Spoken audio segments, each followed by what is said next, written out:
본 방송에서 제공하는 투자 정보는 투자 판단에 대한 조언입니다. 방송에서 제공하는 주식의 가치, 가격 상승 및 하락에 대해서는 방송사에서 보장하지 않습니다. 실시간 정보 브리핑입니다. 미국 전기차 업체 테슬라의 차량 인도량이 지난해보다 하락한 것으로 집계됐습니다. 테슬라는 올해 1, 2분기 중 차량 37만 6,810대를 인도했는데 이는 지난해 같은 기간보다 8.5% 하락한 수치입니다. 다음 소식입니다. 대만 TSMC가 오는 4분기 공장 가동률을 90%에 가깝게 끌어올릴 것이라는 전망이 나왔습니다. 미국 애플과 엔비디아 등 인공지능 관련 거대 고객을 등에 업고 수주량을 빠르게 늘린 상황에서 레거시 공정의 주문량도 회복세에 접어든 결과입니다. 마지막 소식입니다. 5일 삼성전자의 1분기 잠정 실적 공개를 앞두고 국내외 투자자 사이에서 반도체 업황 반등을 앞세운 어닝 서프라이즈 기대가 고조되고 있습니다. 국내 증권사들이 앞다퉈 매출 영업이익 전망치와 목표 주가를 높이고 외국인들은 주식을 수조 원씩 쓸어 담으면서 주가도 연일 신고가를 다시 쓰고 있습니다.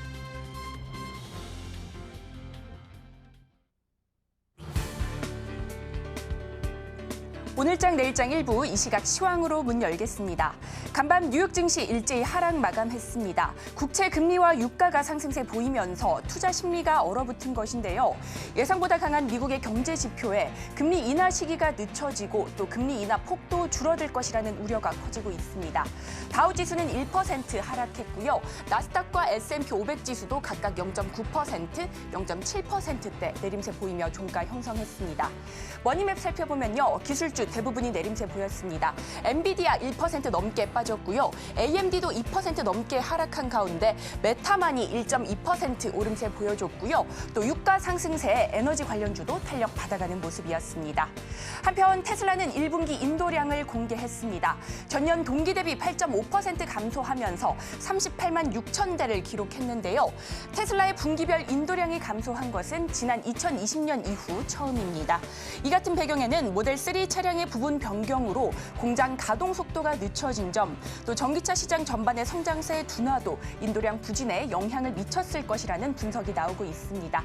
또 이 밖에도 비아디를 비롯한 중국 전기차 업체들의 저가 총공세가 이어지며 경쟁이 계속돼 테슬라의 고민은 깊어지고 있습니다. 이 같은 소식들 때문에 테슬라의 주가는 간밤 5% 가까이 빠졌고요. 오늘 국내 2차 전지 관련주도 힘을 내주지 못하고 있습니다. 이 시각 지수 움직임은 어떤지 코스피 먼저 확인해 보겠습니다. 오늘 코스피 0.8% 하락 출발해 현재 낙폭이 깊어지고 있습니다. 현재 1.09% 빠지면서 지수는 2723선 움직임 확인되고 있고요. 오늘 코스피 안에서는 반도체, 금리, 유가, 환율, 삼중고 영향에 차익 실현 매물이 출회되고 있습니다. 또 테슬라 쇼크의 2차 전지 밸류체인 동반 약세 보여주고 있고요. 반면 유가 상승에 해운 에너지 업종은 오름세 보여주고 있습니다. 오늘 매매 동향 안에서는 외국인 7거래일 만에 돌아섰습니다. 전일 1조 원 넘게 사들였던 외국인 오늘은 1,353억 원 덜어내고 있고요. 기관은 금융투자 중심의 매도세 보여주면서 6천억 원 넘게 덜어내는 가운데 개인은 대형주와 제조업 위주의 매수세 보여주면서 7,300억 원 넘게 사들이고 있습니다. 한편 코스닥은 낙폭을 줄여내려는 시도가 포착되고 있습니다. 장중 1% 넘게 빠졌었는데요. 현재는 1.07% 내림세 보여주고 있고요. 지수는 882선 움직임 가져가는 가운데 성장주 투심 위축에 반도체, 제약바이오, 2차 전지 전반적으로 내림세 보여주고 있습니다. 반면 실적 기대감에 미용기기 강세 보여주고 있고요. 엔터와 미디어 업종도 소폭의 오름세 확인되고 있습니다. 오늘 매매 동향 안에서는 외국인과 기관 어제에 이어서 오늘도 팔자세 확인되고 있습니다. 기관 1,256억 원, 외국인 509억 원 덜어내고 있고요. 개인만이 IT 종합, IT 하드웨어 위주의 매수세 보여주면서 2천억 원 가까이 사들이고 있습니다. 오늘 대부분의 업종이 내림세 보이는 가운데 해운주의 강세는 계속되고 있습니다. 해상 운임 상승 가능성이 거론되는 가운데 이 같은 흐름이 지속되고 있는 것인데요. 중동의 지정학적 리스크가 커지면서 국제 유가 연일 상승세 보여주고 있습니다. WTI는 간밤 1.7% 넘게 오르면서 배럴당 85달러 선 위까지 올라서게 됐는데요. WTI가 85달러 선을 넘어서게 된 것은 지난해 10월 이후 약 6개월 만입니다. 이 같은 배경에는 우크라이나의 러시아 드론 공격에 이어 이란이 영사관을 공격한 이스라엘을 비난하면서 홍해를 둘러싼 석유 공급 우려가 커졌기 때문입니다. 일반적으로 유가 상승은 해운주의 부정적인 요인으로 꼽히고 수도 있는데요. 중동 긴장으로 선박들이 우회로를 선택하게 될 경우 해상운임 상승 가능성이 거론돼 해운주에게는 긍정적인 요인으로 확인될 수 있습니다. 이 같은 소식들 때문에 해운주 오늘 강한 움직임 확인되고 있는데요. 이 시각 흐름은 어떤지 살펴보도록 하겠습니다. 오늘 해운주 대장주 역할을 하는 것은 흥하해운입니다. 현재 23% 가까이 오름세 보여주면서 상승의 연속성 가져가고 있고요.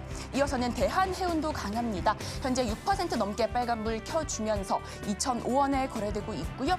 이어서 HMM도 2% 넘게 오름세 확인되고 있습니다. 이상 오늘장 시황 살펴봤습니다. 남은 오후장도 저희와 함께 하시면서 현명한 투자 전략 세워가시기 바라겠습니다. 이상 시황센터 최유정이었습니다.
시청자 여러분 안녕하세요. 오늘을 돌아보고 내일을 준비하는 오늘장 내일장 일부 진행의 백선혜입니다.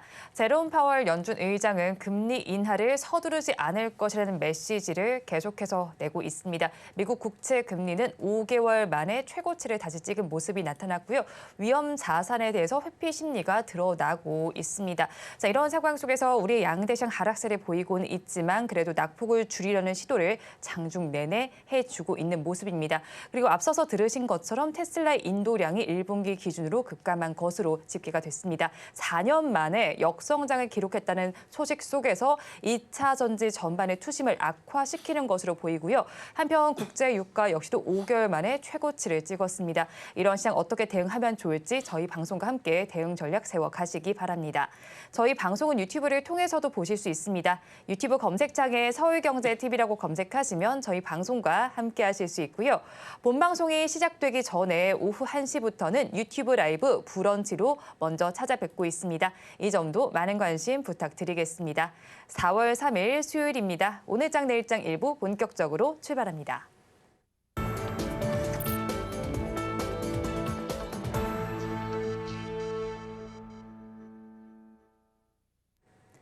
쏟아지는 경제 뉴스 중에서 어떤 뉴스가 수익으로 연결될지 알아보겠습니다. 오늘도 두 분 나와 있습니다. 나도투자연구소의 이재규 본부장, 영앤리서치 최진우 본부장 두 분과 함께합니다. 두 분 어서 오세요. 안녕하세요. 네, 오늘 우리 양대 시장 지금 시간 기준으로 약세 흐름을 보이고 있습니다. 이런 시장 상황 속에서 이 본부장님께서는 굿뉴스 어떤 걸로 보셨을까요? 네, 오늘 전반적으로 우리나라 시장 흐름이 좋지가 못한데 이 조선 관련주들은 그래도 좋은 모습이 나오고 있습니다. 뭐 지금 중동에서 이런 지정 확정 리스크가 어느 정도 불거지고 있는 부분도 조선주에는 긍정적인 영향을 미칠 수가 있는데 일단 오늘 산업통상자원부에서 발표한 내용이 있습니다. 올해 1분기, 그러니까 우리가 지난주까지만 하더라도 3월 달이었죠. 그래서 1분기에 선박 수주액에 대해서 이제 발표를 했는데 2021년도 4분기 이후에 처음으로 중국의 수주액을 넘어섰다라는 이야기가 나오고 있습니다. 그러니까 수주량 기준으로는 수주량 기준으로는 우리가 중국보다 아직까지도 낮은데 수주 금액 기준으로 봤을 땐 넘어섰다라는 것은 고부가 선박에 대한 수주를 많이 했다라는 거죠. 그렇기 때문에 굉장히 긍정적이다라고 보시면 좋을 것 같고요. 2023년도에 LNG선이 29척 그리고 암모니아선이 20척이 이제 발주가 됐는데 그 모든 선박을 우리나라 조선 업체들이 전부 다 수주를 했다라는 부분입니다. 그래서 친환경과 관련되어 있는 선박을 100% 우리나라 기업들이 수주했다라는 부분이 저는 굉장히 긍정적이라고 생각이 되기 때문에 굿뉴스라고 준비를 했고요. 또 한 가지는 이제 미국 쪽에서 중국에 대한 조선업에 대한 규제를 할 가능성이 굉장히 높다라는 얘기들이 시장에서 나오고 있습니다. 그렇기 때문에 오늘 뭐 삼성중공업이라든지 한화오션 그리고 한화엔진이라든지 몇몇 기업들, 세진중공업 같은 기업들 같은 경우도 이 조선 업황에 대한 기대감은 계속해서 유효할 것이다라고 판단이 되고 있습니다. 실질적으로 이 조선 업체들 같은 경우는 업종 그 매출 기준으로 아직까지 피크가 나왔다라고 볼 수가 없어요. 최근 들어선 주가 흐름이 견고하게 나오고 있지만 실적이 피크를 찍는 것이 내년이나 후내년일 가능성이 굉장히 높다라고 보는 거죠. 그렇다라고 한다면 지금부터 추세적으로 우상향을 이어갈 수 있다라고 생각을 하는 부분이니까 참고를 하셨으면 좋겠고요. 추가적으로 이 조선주들 같은 경우는 방향성을 잡게 된다면 3개월에서 6개월 정도는 넉넉하게 우상향을 이어가는 경우가 굉장히 많습니다. 최근에 시장에선 단발적인 이슈로 인해서 변동성이 일시적으로 커졌다가 바로 뱉어내는 경우도 굉장히 많은데 조선주 같은 경우는 매매의 성향 자체가 조금은 안정적으로 끌고 갈 수 있는 부분이기 때문에 우리 시청자분들께서도 조선주와 관련되어 있는 기업들, 조선주도 좋고요. 조선 기자재 관련주들도 좋으니까 관심 있게 좀 보신다라고 한다면 향후 성장성도 분명히 있는 거죠. 친환경 선박에 대한 메리트가 부각이 될 가능성이 높으니까. 게다가 미국에서 중국을 제재하게 된다면 그에 따른 모멘텀도 있고요. 그래서 실적적인 부분이 계속해서 개선될 가능성이 높다라고 보니까 조선주 눈여겨보시면 도움이 될 것 같습니다. 네, 1분기 우리 조사를 수주가 1위를 기록했습니다. 금액 기준으로 중국을 넘어섰다라는 점을 굿뉴스로 바라보셨습니다. 이어서 최 본부장님께서 바라보신 굿뉴스 어떤 거였을까요? 저는 좀 변압기 관련으로 해서 좀 굿뉴스로 가지고 왔습니다. 일단 최근에 지금 K전력뭐 관련해서도 그렇고 변압기 종목들도 그렇고 굉장히 좀 잘 가고 있는 모습들이 좀 연출이 되고 있는 상황이거든요. 일단 지금 이제 신재생 에너지 쪽에 대한 투자가 좀 본격화가 되고 있는 또 시점이다 보니까 그에 따른 수요 폭증에 대한 좀 그런 기대감 때문에 지금 모멘텀이 계속 심어져 있는 상태라고 생각을 하시면 됩니다. 그래서 지금 특히 이제 AI 시장 같은 경우도 고성장세가 계속 유지가 될수록 더욱더 많은 데이터 센터 구축량이 좀 필요한 부분들이죠. 그러면 결국 데이터 센터가 좀 필요하게 된다고 하게 되면 그에 따른 전력 수요도 굉장히 좀 증가를 해줄 수밖에 없습니다. 그러면 전력 수요가 증가하게 되면 당연히 변압기 수요도 폭증을 할 수밖에 없는 상황이다 보니까 지금은 신재생 쪽에서도 수혜를 볼 수가 있는 상황이고 또 AI 시장에서도 충분히 수혜를 볼 수 있는 이 전력기기 관련주들 같은 경우가 계속해서 좀 시세가 좀 분출이 될 가능성이 좀 높다고 보고 있는 상황이고 현재 세계적으로도 전력막 수요 부분들은 계속해서 증가 추세를 좀 보여주고 있는 상황입니다. 그만큼 신재생 에너지 쪽에 투자를 좀 많이 하고 있다라는 부분들까지도 좀 연두를 해두시면 되실 것 같고요. 특히 이제 미국 같은 경우가 또 이제 맞물려서 변압기에 대한 지금 교체 수요까지 맞물려 있는 상태거든요. 보통 이제 변압기 교체 수요까지 지금은 맞물려 있는 상황이다 보니까 변압기에 대한 교체 시기까지 같이 통합을 해서 있는다고 하게 되면은 경우에 변압기 수요는 기존에 생각했던 것보다 대비해서 더욱더 많은 수요가 증가해줄 가능성이 좀 높다고 보고 있는 상황이다 보니까 일단 뭐 아직까지 수급적인 면이 그렇게 강한 모습은 아닙니다. 근데 보통 이제 수급적인 면이 강하진 않지만 저점을 계속 좀 꾸준하게 높여 나가고 있다는 것은 그만큼 매도 물량이 지금 고점 부근인데도 불구하고 많이 안 나오고 있다는 부분들이거든요. 일단 이제 차익 매물이 아직까지도 나오지가 않는다는 것은 추가적인 상승 흐름들이 여전히 더 유지가 될 가능성이 높다라는 관점으로 볼 수가 있기 때문에 충분히 변압기 관련주들 유심히 보셔도 나쁘지 않을 거라고 보고 있는 상황입니다. 네, 전력 수요가 증가하면서 변압기 호재가 기대가 되고 있습니다. 신재생 에너지와 AI 섹터 동반 상승이 좀 기대가 되고 있고요. 변압기 교체 수요까지 좀 맞물리고 있는 만큼 이 점 염두에 두시면 좋겠습니다. 자, 이어서 그러면 본부장께서 어떤 뉴스를 또 배드 뉴스로 바라보셨을까요? 일단 저는 가상화폐 관련해서 비트코인을 좀 배드 뉴스로 좀 가지고 왔어요. 일단 제가 비트코인 관련해서도 앞전에 좀 이야기를 좀 많이 해드렸었지만 일단 반감기가 얼마 안 남은 상황입니다. 근데 보통 이렇게 반감기가 얼마 안 남을 때는 비트코인도 마찬가지로 좀 가격 하락이 좀 굉장히 많이 나올 수밖에 없는 부분들이거든요. 일단 이 부분들은 충분히 반감기 전부터 예상을 해볼 수가 있었던 부분들이고 일단 이제 특정 구간하고 좀 달랐던 부분들이 일단 이제 비트코인 같은 경우 차트를 보게 되면은 지금 4시간 봉에서 이제 어제죠. 어제 좀 굉장히 급락세가 좀 연출이 됐었습니다. 일단 급락세가 연출이 되고 나서 다시금 지금 바닥을 잡고 거래량이 크진 않지만 계속 위로 올라와주고 있다라는 부분들이 일단은 단기적인 바닥을 잡았을 가능성이 좀 높다고 보고 있는 상황이고요. 보통 이렇게 반감기가 좀 일주일, 2주일 앞으로 다가오게 되면은 채굴자들은 결국엔 차익 매물을 좀 내보낼 수밖에 없는 상황이죠. 그러다 보니까 이제 어제 좀 악재 부분들이 좀 있었다기보다는 차익 매물이 좀 대량으로 쏟아지면서 한 차례 좀 급락세가 나왔던 부분들이고 일단 지금은 바닥을 잡았다는 부분들이 있어서는 다소 좀 긍정적으로 바라볼 수 있는 부분들이고 일단 그레이스케일도 여전히 지금 비트코인을 계속해서 매집을 하고 있는 상황이고 여전히 보유를 하고 있는 상황입니다. 네. 그렇기 때문에 오히려 지금 반감기를 얼마 안 납두고 있는 상황이다 보니까 다시금 상승 기조가 유지가 된다고 하게 되면은 충분히 가상화폐 관련주들 역시도 다시금 상승 사이클이 좀 들어와줄 가능성이 좀 높다고 보고 있는 상황이고요. 결국 지금 비트코인 관련주들 마찬가지로 여전히 저는 모멘텀은 계속 좀 유지가 될 가능성이 높다고는 보고 있습니다. 근데 다만 최근에 하락폭이 좀 많이 나와준 상황이다 보니까 그에 따른 가상화폐 관련주들이 비트코인의 가격 상승에 동반 같이 가격 상승이 나와준 부분들이 있다 보니 오히려 투신 부분들은 단기적으로 조금은 줄어들었을 가능성은 좀 높다고 보고 있습니다. 그렇다고 하게 되면 오히려 아직까지 좀 상승력이 남아있다 하게 되면은 반대로 없으신 분들 같은 경우는 충분하게 한 번 더 매수해볼 수 있는 기회가 될 수도 있고요. 일단 보유를 하고 있으신 분들은 한 차례 차익을 보고 난 다음에 다시 한 번 더 바닥을 잡고 또 추가적인 수익을 또 볼 수 있는 구간들은 분명히 형성이 될 수가 있기 때문에 오히려 단기적으로는 좀 배드로 좀 말씀은 해드리지만 오히려 긴 호흡으로 본다고 하게 되면은 저는 오히려 지금 바닥 잡는 구간에서는 충분히 가상화폐 관련주들은 여전히 좀 매력적인 구간들을 계속 좀 유지를 해줄 가능성이 좀 높다고 보고 있는 상황입니다. 네, 비트코인이 지금 낙폭을 보였습니다. 반감기를 앞두고 낙폭을 보인 부분을 단기적으로 배드 뉴스로 바라보셨습니다. 그럼 이어서 이 본부장께서는 어떤 뉴스를 배드 뉴스로 보셨을까요? 네, 오늘 우리나라 시장에서 가장 좀 안타까운 부분이죠. 바로 2차 전지가 굉장히 큰 폭으로 하락을 하고 있습니다. 아무래도 테슬라발 뉴스가 지금 시장에 전해졌기 때문에 우리 시청자분들께서도 다들 알고 계실 것 같습니다. 그래서 2차 전지에 대해서 전반적으로 좀 말씀을 드려보겠습니다. 일단 뭐 2차 전지에 굉장히 부정적인 내용들이 많이 나오고 있죠. 여전히 많이 나오고 있는데 우리가 사실 좀 잘 찾아보면 긍정적인 내용들도 많이 있습니다. 뭐 전기차의 보급률이 5%가 넘어가면 폭발적으로 성장한다라는 그런 내용들이 있는데 그런 부분들 같은 경우는 사실 지금 시장에서는 내용은 나오고 있지만 부각은 되지가 않고 있죠. 그래서 결국에는 하락하고 있는 상황이기 때문에 하락하고 있는 명분을 찾아야 되는 것이고 그에 따른 뉴스가 나오는 것이고 그 뉴스가 계속해서 확대, 재생산이 되고 있다라고 저는 생각을 하고 있습니다. 그래서 2차 전지 같은 경우는 오늘 굉장히 어려운 흐름이 나오고 있는데 그런 재생산이 되고 안 좋은 내용들만 부각이 된다라고 하더라도 주가가 좀 견고하게 버텨줬던 게 지난주까지라고 저는 생각을 하고 있어요. 그렇기 때문에 시장에서 좀 안 좋은 내용이 나왔어도 2차 전지 관련주들이 뭐 삼성 SDI를 필두로 해서 많이 버텨주는 모습이 나왔는데 오늘 하락은 저는 조금 안타까운 부분이 있습니다. 여기서 이제 밀림이 나온다라고 한다면 아마 투매가 한두 차례 정도는 나올 가능성도 있다라고 생각을 하기 때문에 지금 보유하고 계신 분들 같은 경우는 뭐 비중이 많지 않다라고 한다면 보유를 하시는 게 맞지만 이제 신규 매수를 고려한다라고 한다면 저는 그래도 굉장히 좀 천천히 저점대를 노려보는 게 낫지 않을까라고 생각을 하고 있습니다. 그러니까 지금 2차 전지 관련주들은 지켜줘야 되는 자리를 이탈했다라고 보시면 될 것 같아요. 근데 우리가 여기서 제가 또 한 가지를 말씀드려보자면 우리가 테마주라든지 규모가 작은 기업들 있죠.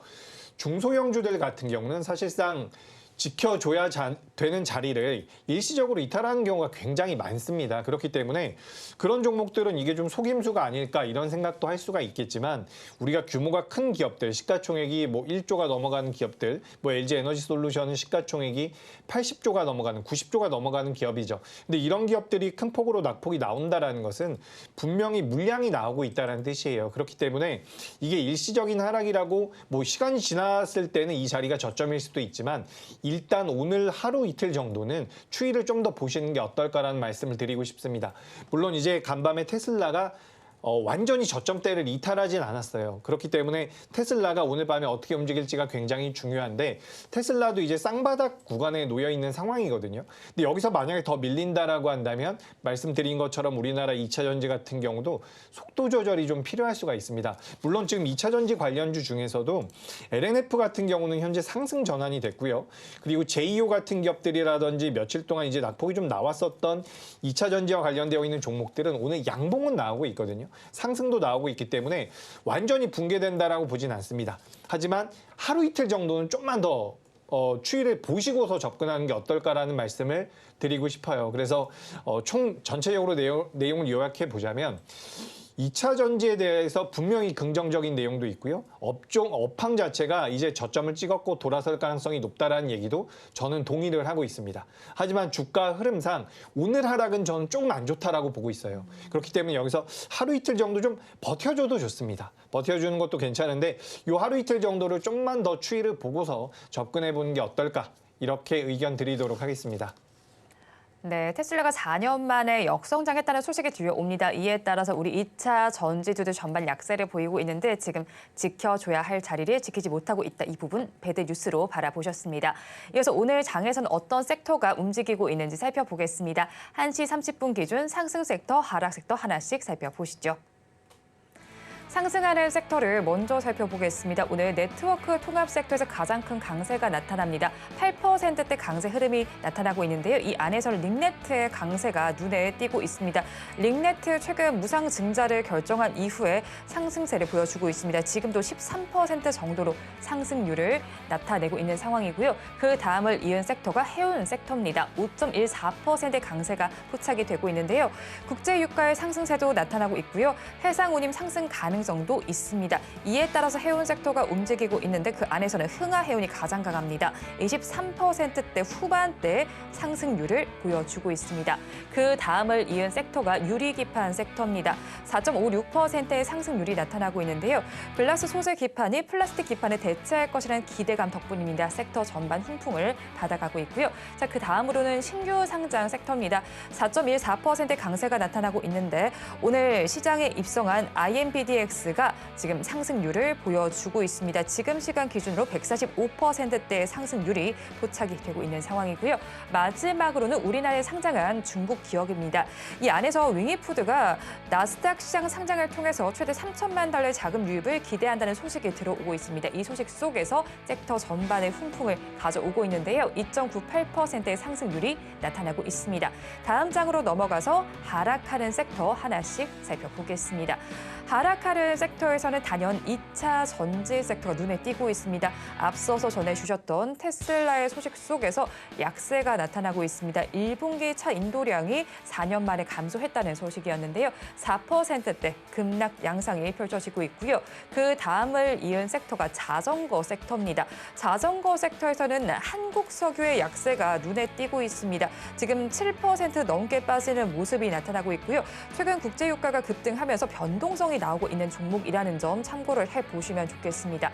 그 다음은 이은 섹터 온디바이스 AI와 그리고 IT 대표주가 눈에 띄고 있습니다. 오늘 필라델피아 반도체 지수도 하락을 했고요. 우리 반도체주도 좀 쉬어가는 장세가 펼쳐지고 있습니다.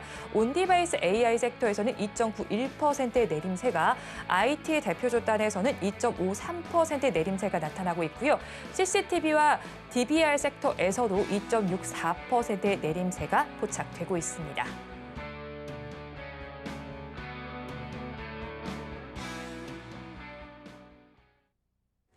등락을 보이는 섹터 저와 함께 살펴보셨는데요. 이 안에서 이 본부장님께서는 어떤 섹터의 흐름을 특징적으로 바라보셨을까요? 일단 뭐 해운 관련주들이 오늘 굉장히 탄력적인 모습을 보이고 있습니다. 특히 흥하해운이라는 기업이 있는데 제가 우리 방송에서 몇 차례 다뤘던 적이 있는 것 같아요.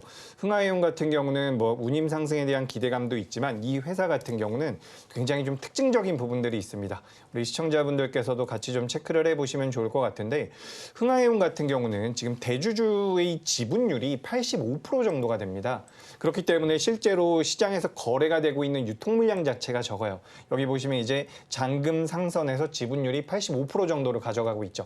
그렇기 때문에 시장에서 유통이 되고 있는 물량이 적기 때문에 이런 운임 상승이라든지 관련되어 있는 모멘텀이 불게 되면 가장 대장주의 역할을 하면서 변동성을 키워나가는 기업이다. 라고 보시면 좋을 것 같습니다. 그래서 오늘 첫 번째로는 이 운임 관련돼서 메리트가 있다. 그리고 흥하해운, 해운주에 대해서 말씀드렸는데 오랜만에 이제 종목적으로 좀 특징이 있어가지고 말씀드려봤고요.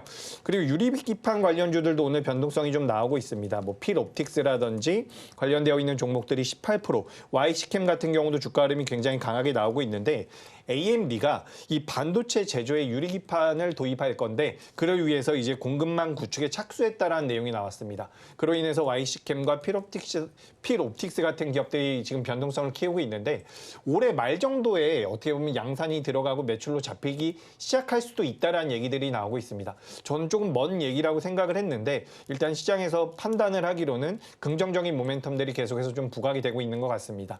그래서 필옵틱스와 지금 보시면 YC캠 그리고 HB 테크놀로지 같은 기업들이 변동성을 보이는데 긍정적인 모습 나오고 있다라는 말씀 드리고요. 그리고 이제 전반적으로 이제 상승 쪽에 대해서 제가 말씀을 드렸는데 오늘 이제 시장에 대해서 조금만 더 말씀드려보자면 제가 오늘 오전까지만 하더라도 환율이 너무 많이 올라왔었어요. 환율이 올라가고 유가가 올라가고 전체적으로 좀 부담스러운 부분이 컸는데 지금 이제 시간이 좀 지나면서 환율이 계속해서 조금씩 밀려 내려오는 모습들이 나오고 있습니다. 여기서 달러 강세가 만약에 좀 누그러진다라고 한다면 전 우리 시장 같은 경우는 오늘 조정을 거의 오늘 조정받고 내일 하루 정도는 더 조정받을 수도 있겠지만 조정받고 다시 한번 우상향의 가능성이 높다라고 보니까 일단은 너무 걱정하지 않으셔도 괜찮을 것 같아요. 그러니까 그동안 삼성전자 쪽으로 자금이 많이 들어왔었거든요.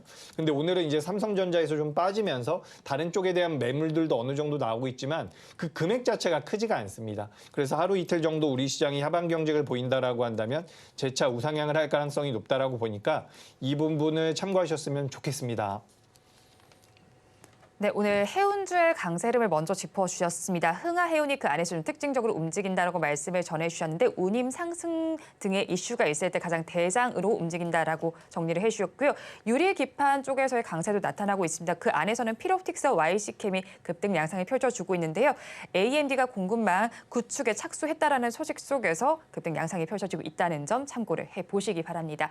이어서 최 본부장님께서 바라보신 특징 섹터 어떤 거였을까요? 일단 저는 대표적으로 유리기판 쪽 같은 경우 이제 앞전에 말씀하신 것처럼 저는 일단 뭐 기대감은 일단은 지금 심어진 상황이라고 지금 보고 있고요. 일단 지금 AMD 같은 경우가 도입 시점이 아직 미정입니다. 일단 지금 유리기판 쪽에 대한 도입 시점이 일단은 미정으로 되어 있는데 지금 이제 증권사도 마찬가지고 업계에서 지금 예상을 하는 게 한 2025년에서 2026년 사이로 지금 예상을 하고 있는 상황이고요. 인텔 같은 경우가 지금 도입 시점 한 30년 정도로 지금 잡고 있는 상황인데 일단 이제 플라스틱 기판을 대체를 하는 겁니다. 그럼 그만큼 열 강도 면에서는 탁월한 성능을 좀 유지를 해줄 가능성이 굉장히 좀 높은 상황이다 보니까 시간이 가면 갈수록 유리기판 쪽에 대한 수요가 좀 증가를 해줄 가능성이 좀 높다라는 부분들이 일단 시장에서는 모멘텀이 좀 부각이 되고 있는 부분이라고 생각을 하고 있고요. 네, 그만큼 이제 단점도 있죠. 일단 가격이 비쌉니다.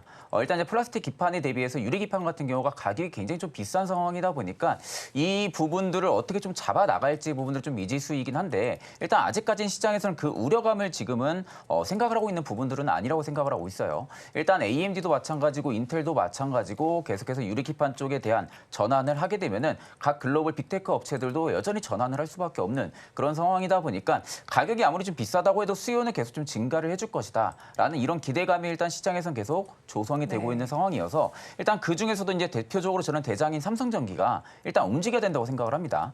최근에 삼성전기가 굉장히 좀 바닥을 잡고 나서 다시 한 번 더 반등 기조가 좀 들어와주고 있는데 오늘은 좀 쉬어가고 있는 모습들이 좀 나와주고 있는 모습이죠. 다만 오늘 좀 쉬어가는 모습들이 나와주지만 연기금은 오늘 좀 담아내고 있는 모습들이 여전히 좀 포착이 되고 있는 부분들이에요.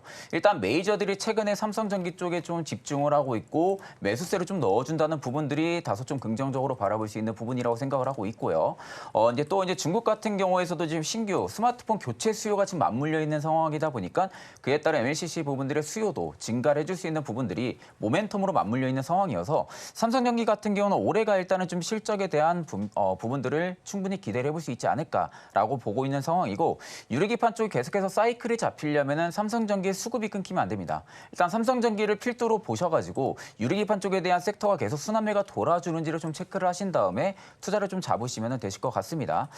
그리고 일단 오늘 좀 하락하는 섹터 중에서 좀 유심히 보고 있는 것은 온디바이스 쪽이거든요. 일단 이제 온디바이스 AI 쪽이 일단 오늘 하락폭이 좀 나와주고 있는 모습이에요. 근데 다만 최근 시장에서 굉장히 좀 광풍을 많이 불러 일으켰었고요. 그 중에서도 이제 대장 대장이라 할 수 있는 제주 반도체도 좀 굉장히 가격 상승 메리트가 좀 많이 나왔었는데 지금의 하락 부분들이 대금들이 좀 많이 빠져나가고 있는 부분들의 하락은 아니다 보니까 단순히 최근의 급등력에 따른 좀 쉬어가는 구간을 한번 좀 형성을 해주는 부분들이 아닌가라는 생각들을 좀 하고 할 수가 있습니다.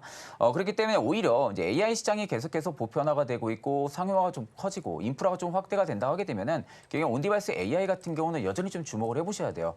그만큼 가격적인 메리트 구간이 다소 싼 가격이 왔다고 하게 되면은 온디바이스 AI 같은 경우는 충분하게 투자 접근이 좀 가능하다고 보고 있고 그만큼 투심도 아직 많이 죽어 있는 상황들은 아니다 보니까 단기적인 수익률도 볼 수가 있고요. 혹은 좀 스윙이나 중장기 관점으로도 산업군 자체는 굉장히 좀 좋은 산업군이어서 충분히 대장이나 한 2등주 정도는 가져가 보셔도 나쁘지 않을 거라 보고 있기 때문에 오늘 섹터 전반적으로 좀 약세 흐름은 보여주고 있어도 오히려 온디바이스 AI가 좀 거품이 꺼질 그런 시기는 아니다라는 관점으로 좀 말씀을 해드리겠습니다.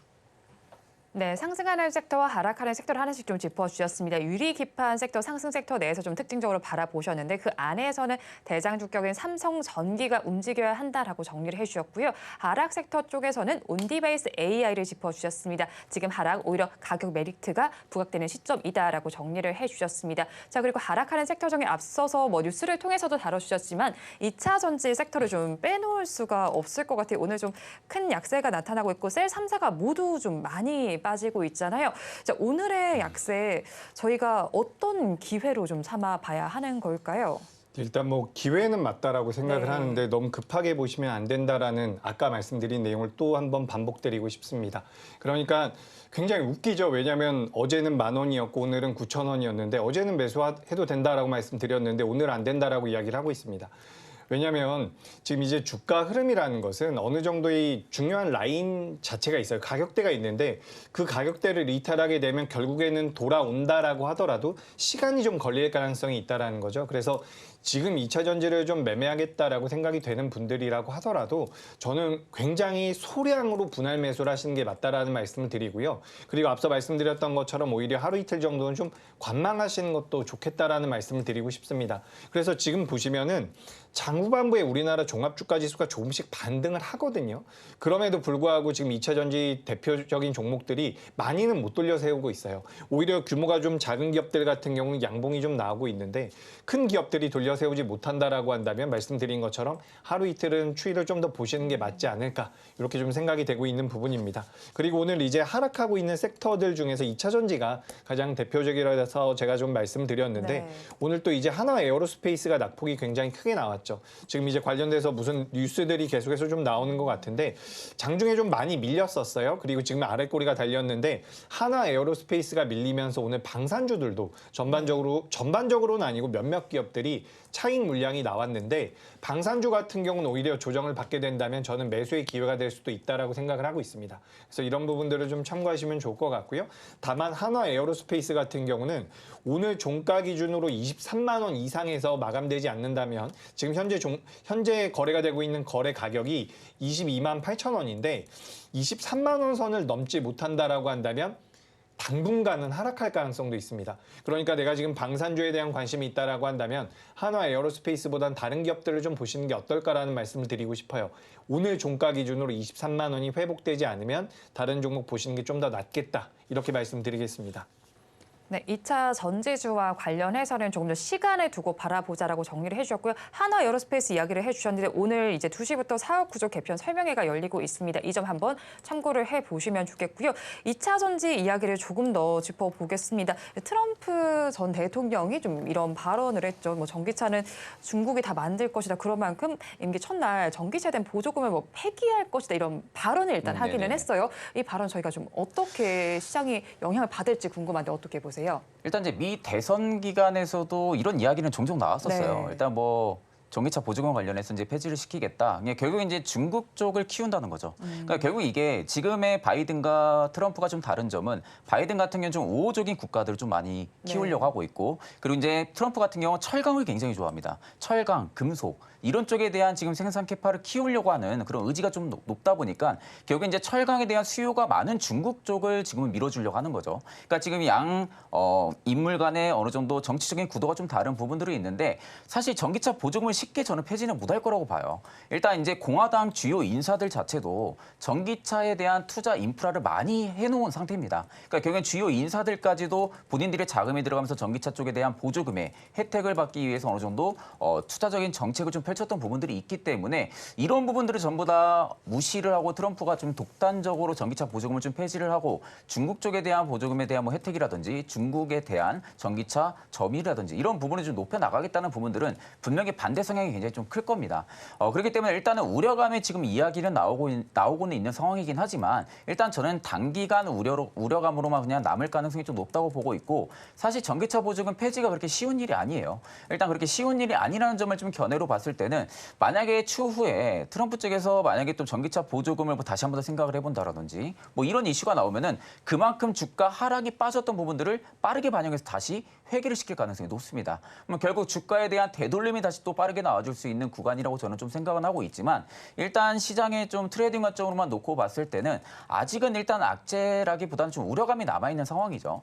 일단 우려감이 남아있게 되면은 전체적으로 이 산업군 자체의 투심은 좀 죽을 수밖에 없는 상황이에요. 일단 전체적인 산업군 자체의 투심은 좀 죽어있는 부분들은 분명하지만 일단 투심, 메이저들의 뭐 투심이 오히려 좀 줄어드는 매도세가 둔화가 되고 있는 그런 상태가 좀 접어들게 된다고 하게 되면은 일단 저는 단기적으로 바닥을 잡을 가능성이 좀 높다고 보고 있는 상황이고요.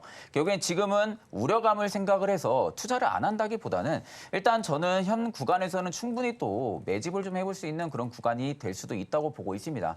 일단 2차 전지 쪽이 최근에 리튬가 가격이 바닥을 잡고 나서 반등이 들어오기 전부터 이미 움직이기 시작을 했어요. 네. 그러니까 가격이 바닥을 잡았다라는 부분들이 이야기가 슬슬 나올 때쯤 2차 전지가 움직이기 시작을 했거든요. 그러면 결국 리튬가에 대한 부분들을 선반영해서 계속 움직였다는 부분들입니다. 그러면 결국 지금은 우려감은 남아있는 건 사실이죠. 전기차 판매량이 부진한 부분들도 사실이고요. 다만 결국에는 친환경 쪽으로 전부 다 바뀔 수밖에 없는 상황이잖아요.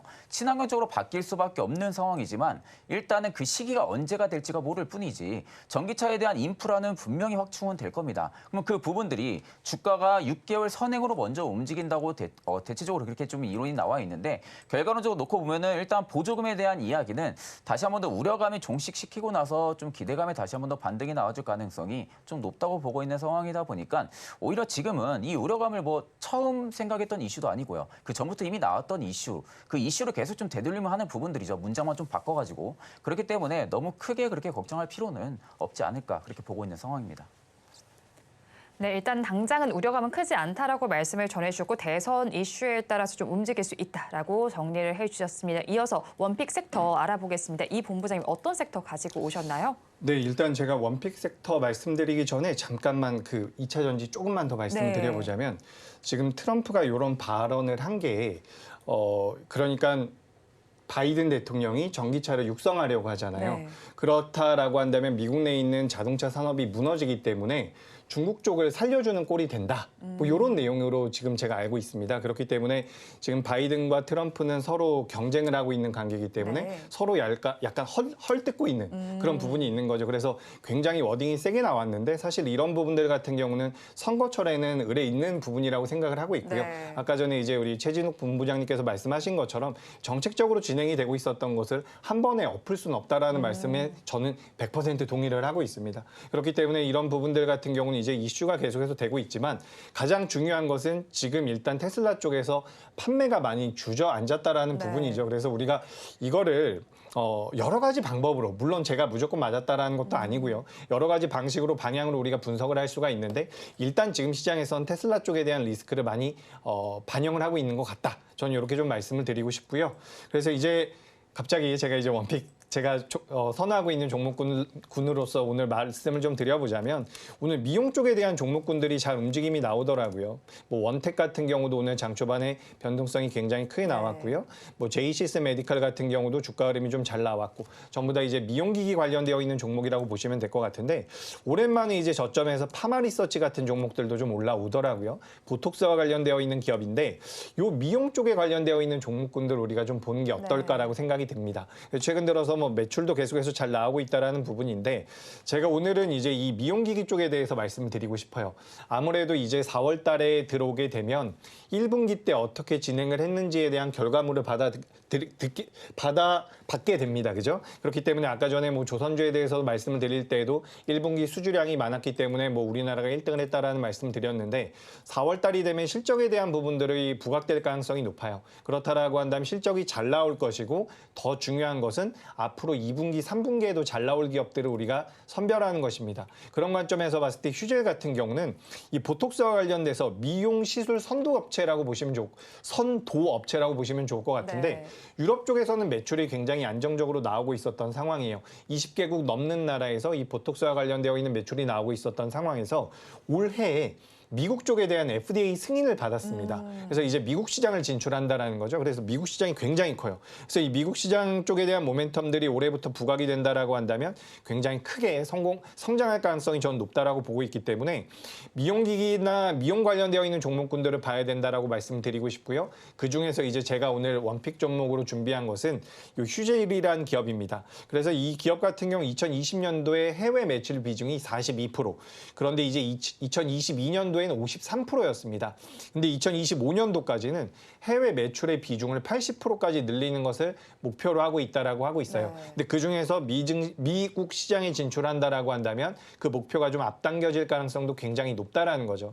그래서 오늘 같은 날에도 굉장히 견고한 모습을 보여주고 있는데 저는 긍정적이라는 말씀을 드리고 싶고요. 이 보톡스에 대해서 이야기를 나누다 보면 대체적으로 이제 미용 쪽에 대한 포커스를 많이 맞추긴 하는데 네. 저도 거기로 이제 포커스를 맞춰서 가져오긴 했지만 보톡스가 실제로 미용 시장보다는 치료 시장에서 더 많이 쓰인다라고 합니다. 그러니까 우리나라에서는 이제 미용 쪽이 많이 부각이 되지만 글로벌 증시에서 보톡스의 그 점유율을 따져본다라고 한다면 치료 시장이 더 크다라고 이야기가 나오고 있어요. 그래서 휴젤은 그쪽으로도 지금 사업 영역을 넓히고 있는 부분이기 때문에 어떻게 보면 주가 흐름이 굉장히 앞으로도 긍정적으로 나올 가능성이 높다라고 보고 있습니다. 그래서 현재가가 20만 3천 원대에서 거래가 되고 있는데 저는 이 현재가 이하에서 매수 가능하다. 20만 3천 원 이하에서 매수 가능하다라는 말씀을 드리고요. 주가가 올라온다라고 한다면 23만 원을 목표가로 말씀드리고 손절가는 18만 5천 원으로 말씀드리도록 하겠습니다. 원픽 종목이 휴재를 가지고 오셨습니다. 매수가 현재가인 20만 3천 원 이하에서 매수 가능하다라고 전해주셨고요. 목표 주가가 23만 원, 손절 라인 18만 5천 원 제시해 주셨습니다. 이어서 최 본부장님 원픽 섹터 알아볼게요. 네, 저는 오늘 원픽 섹터로는 일단 AI랑 좀 접목을 시킬 수 있는 보안 쪽을 좀 가지고 왔습니다. 사실 최근 시장에서 보안이 또 지금은 많이 부각이 안 되고 있는 모습이거든요. 네. 앞전에 좀 AI 시장에 대한 이야기가 계속 화두가 됐을 당시에 보안 쪽이 좀 중요시되는 이슈들이 좀 많았어가지고 그 당시에 좀 한 차례 급등이 나와주고 나서 지금은 또 지금 수면 아래로 좀 내려가면서 많은 이야기들이 지금 꺼져 있는 상태인데 이럴 때가 저는 또 기회라고 생각을 합니다. 그러니까 결국에는 지금 시장의 초점 트렌드에 맞게끔 따라갈 수 있는 연결고리 섹터가 어떤 게 있냐고 하게 되면은 결국 필요한 것은 보안이라고 생각을 하고 있거든요. 결국 이제 사람이 할 수 있는 일을 AI가 하게 되면은 결국엔 AI도 데이터나 마찬가지입니다. 네. 데이터 기반으로 어떠한 좀 정보를 산출한다든지 이런 부분들이 접목이 되어 있는 상황이다 보니까 그 안에서 이제 유심하게 봐야 되는 건 개인정보 유출이죠. 개인정보가 또 유출이 되는 부분들을 결국엔 막아주기 위해서는 보안이 필수적으로 필요하고요. 예전에 구글이 한번 개인정보 유출이 한번 됐던 적이 있었죠. 그리고 이제 인터넷망이 한번 불안정해가지고 한번 다운이 된 적이 있었습니다. 구글도. 그러니까 그런 식으로 오히려 지금 우리가 사용하고 있는 이 플랫폼 자체에 대한 보안성이 계속해서 갈수록 중요해질 수밖에 없다. 라는 이야기도 좀 덧붙여서 말씀을 해드리고 결국 온디바이스 AI 시장에 개화를 했습니다. 갤럭시 S24 부분들이 흥행에 성공을 했고요. 그럼 앞으로 삼성전자도 마찬가지고 애플도 마찬가지고 계속해서 온디바이스 AI 쪽에 대한 초점을 맞춰가면서 핸드폰의 트렌드를 계속 바꿔나간다고 하게 되면은 결국 보안에 조금 더 신경을 쓸 수밖에 없는 상황이거든요. 그만큼 AI가 보편화가 되면 될수록 보안도 같이 동반 성장을 할 수밖에 없다라는 점에서 일단 말씀을 해드리고 그중에서도 일단 저는 대장이라 할 수 있는 라운시큐어를 일단 좀 탑픽으로 가지고 왔습니다. 라운시큐어 같은 경우가 지금 국내에서 어떻게 보면 좀 유일하게 모바일 분야 솔루션을 전부 다 갖추고 있는 기업이에요. 그러니까 이제 지금 AI 시장에서도 활용을 할 수가 있고요. 또 블록체인 쪽도 해킹 사례가 굉장히 좀 많은 상황이죠. 그래서 블록체인 쪽에서도 보안을 필수적으로 사용할 수 있는 그 솔루션을 가지고 있는 기업입니다. 그래서 이제 지난해부터도 이미 옴니언이라는 브랜드를 통해서도 지금 디지털 ID 시장까지도 본격적으로 들어온 상황이다 보니까 앞으로 디지털 ID 시장이 확대가 된다 하게 되면 그에 따른 효과도 충분히 커질 가능성이 좀 높다고 보고 있는 상황이고요. 향후에 신원 인증이라든지 그리고 또 디지털 신분증 아직까지 그렇게 보편화가 많이 되어 있는 모습들은 아니거든요. 근데 다만 뭐 시기가 가면 갈수록 신분증 부분들도 우리가 이제 가지고 다니기보다는 네. 핸드폰은 뭔가 좀 디지털 신분증을 본다든지 이런 부분들이 계속 인프라가 확충이 될 겁니다. 그러면 그에 따른 파급 효과를 라운시큐어가 충분히 받을 수밖에 없다고 보고 있는 상황이고 지금 시장에서 거품이 많이 꺼지고 관심이 많이 밖에 밀려 있는데도 불구하고 주가가 많이 안 빠지고 있어요. 대금들만 엄청나게 줄어들고 있고 주가는 계속해서 보합권을 유지를 해주고 있습니다. 보통 이렇게 보합권을 유지해줄 때 당시에 실질적으로 대금이 나가지 않는다 하게 되면 추가적인 매집 흐름들이 좀 들어와줄 가능성이 좀 높습니다. 그렇기 때문에 오히려 라운시큐어로 좀 탑픽으로 좀 말씀을 해드리고요. 네. 일단 크게 밀리지 않으면 저는 다시 한 번 더 급등이 나올 가능성이 좀 높다라는 점까지 덧붙여서 말씀을 해드리고 매수가 같은 경우는 시장가로 좀 충분히 분할 매수 해볼 수 있는 가격입니다. 그렇기 때문에 시장가 분할 매수 말씀을 해드리고요. 손절가는 2,300원을 일단 이탈 안 해야만이 단기적인 상승을 좀 노려볼 수 있습니다. 그렇기 때문에 단기적으로 보신다면은 2,300원을 손절가 라인으로 잡으시고 목표가 같은 경우는 앞전 정고 라인 근처에요. 3,000원까지 좀 제시를 해드리겠습니다. 원픽 종목으로는 라운시큐어를 가지고 오셨습니다. 매수하실 가격 시장가로 잡아주셨고요. 목표 주가 3,000원, 손절 라인 2,300원 제시를 해주셨습니다. 부안주 하니까요. 이전에 이 본부장께서 가지고 오신 종목도 생각이 납니다. 파이오링크라는 종목인데 2월 28일에 가지고 오신 종목에 지금 수익률이 18% 정도 나오고 있습니다. 이 종목에 대해서는 대응 전략 저희 어떻게 짜볼까요? 네, 파이오링크 추가 상승의 여력이 있다라고 보고 네. 있습니다. 방금 전에 본부장님께서 말씀하셨던 것처럼 이 보안 쪽에 대한 메리트가 많이 부각될 가능성이 있다라고 보고 있어요. 그러니까 지금 시장에서 AI가 성장하면서 지금 우리나라 같은 경우는 대체적으로 하드웨어 쪽에 대한 관심도가 높지만 해외 기업에서는 이제 보안 쪽도 주가 흐름이 굉장히 좋았습니다. 그래서 말씀하신 라운시큐어도 굉장히 좋고요. 그리고 이제 파이오링크 같은 경우는 지금 보니까 제가 소개드리고 나서 제가 목표가를 당시에 13,800원에서 700원 정도로 드렸던 것 같아요. 근데 이 기업이 지금 중간에 14,500원을 넘어갔었는데 오늘 이제 리뷰를 하면서 제가 목표가를 다시 한번 정정해 드리자면 목표가는 15,000원까지 상향 드리도록 하겠습니다. 현재 주가가 13,600원대에 놓여 있기 때문에 현재가 대비 딱 10% 정도 추가적인 상승 여력이 있다라고 말씀드리는 건데 15,000원 정도는 충분히 달성이 가능할 것이다라고 생각을 하니까 참고를 하시면 좋을 것 같고요. 만약에 이제 주가가 하방으로 밀려서 주가가 많이 밀린다라고 한다면 손절 라인, 손절이라고 하긴 좀 그런데요. 12,800원 이탈하게 되면 저는 그때는 잘라내시는 게 좋겠다라고 손절 의견을 12,800원으로 잡아드리도록 하겠습니다. 네, 파이오링크 추가 상승 여력이 있다고 말씀을 해주시면서 2차 목표가로 15,000원 제시를 해주셨고요. 12,800원 자리는 벗어나면 안 되겠다라고 하면서 손절 라인까지 제시를 해주셨습니다. 자, 그리고 오늘은 뭐 반도체 섹터 좀 전반이 쉬어가고 있는 모습인데 그런데 이제 반도체 섹터가 강한 와중에도 사실 심텍은 좀 소외가 돼 있었잖아요. 그런 네네. 와중에도 본부장께서 꾸준히 좀 짚어주셨던 종목입니다. 네네. 수익률도 꽤 많이 나타났어요. 지금 지난주에 한번 짚어주신 그때 기준으로 봤을 때도 벌써 10%대 수익률이 나고 있거든요. 이 종목에 대해서 지금 어떻게 바라볼까요? 사실 제가 그 당시에도 말씀해드렸던 게 결국 중장기평 돌파 못하면 한번 저항을 맞고 좀 빠질 것이다라고 해서 좀 목표가를 좀 짧게 잡았던 부분들인데 사실 지금 심텍의 배틀을 짧게 잡을 구간은 아니에요. 일단 배틀을 좀 길게 보셔도 됩니다. 심텍 같은 경우는 제가 이제 심텍을 계속 말씀을 드리는 부분들은 결국 시장이 반도체 업황에 대한 개선이 되는 시그널은 계속 포착이 되고 있고요. 네. 그럼 메모리 반도체 쪽에 대한 지금 업황 개선 시그널도 계속 포착이 되고 있고 그러면 그만큼 수급력을 강하게 받을 수 있는 게 심텍인데 심텍이 아직까지 시장에서 많은 관심을 못 받고 있는 부분들이 실적 때문이에요. 그러니까 실적이 작년 때부터 이미 좋아질 거라는 기대감이 굉장히 좀 많았었는데 생각보다 실적이 좋지가 않았고요. 그러니까 올해 1분기 같은 경우도 지금 증권사 리포트들만 봐도 가동률이 한 70% 이상까지 시현이 되면서 손익분기점을 좀 넘어설 것이다라는 그런 긍정적인 리포트들은 굉장히 많은데 아직까지 시장에서는 과연 1분기 실적이 정말 좋아질까라는 그 우려감이 좀 남아있는 것 같아요. 그러다 보니까 이제 대금적인 부분들이 좀 많이 안 몰리고 있는 부분들이 많은데 자, 이 구간에서 만약에 1분기 실적이 생각보다 잘 나온다. 라고 할 경우에는 일단 심텍은 그 주가에 대한 선 반영을 받아주면서 중장기평 좀 시원하게 뚫어줄 가능성이 좀 높다고 보고 있고 뭐 1분기 실적이 조금 저조하다고 해도 올해 업황 자체로만 놓고 보면은 실적은 분명히 좋아질 겁니다. 그만큼 메모리 반도체 비중이 70% 이상인 상황이다 보니까 최근에 기존 고객사들도 재고 소진이 나타나고 있는 상황이잖아요. 재고 소진까지 나타나게 되면 신규 물량 발주를 받을 수밖에 없는 상황이에요. 거기에 또 신규 고객사들에 대한 물량도 본격화가 될 수 있는 상황이다 보니까 오히려 지금 심텍 같은 경우는 크게 빠질 일이 전혀 없는 거죠.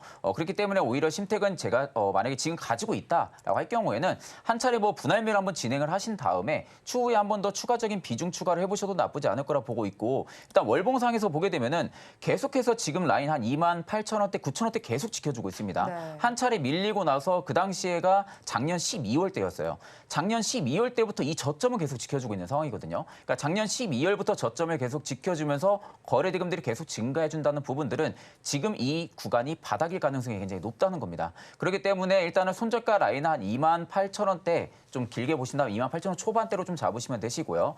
목표가 같은 경우 지금 물량이 좀 많이 몰려있는 한 3만 원대입니다. 38,000원대네요. 38,000원대를 심택이 돌파해준다고 하게 되면은 위쪽 물량은 많지가 않습니다. 그렇기 때문에 오히려 홀딩 관점 더 말씀을 해드리고 일단 최종적인 목표가는 38,000원까지는 가지고 가보셔도 나쁘지 않을 거라 보고 있습니다. 네, 심택에 대해서는 배틀을 길게 잡자고 말씀해 주시면서 최종적인 목표가 38,000원 잡아주셨습니다. 두 분 말씀 여기까지 듣겠습니다. 지금까지 영앤리서치의 최지룩 본부장, 라도투자연구소의 이재규 본부장과 함께했습니다. 오늘 두 분 말씀 고맙습니다. 오늘 장 내일 장 1부에서 준비한 순서는 여기까지입니다. 저희는 잠시 후 2부로 돌아오겠습니다.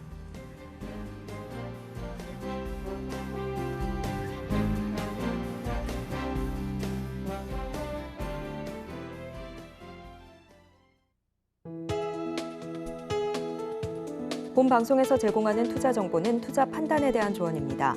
방송에서 제공하는 주식의 가치, 가격 상승 및 하락에 대해서는 방송사에서 보장하지 않습니다.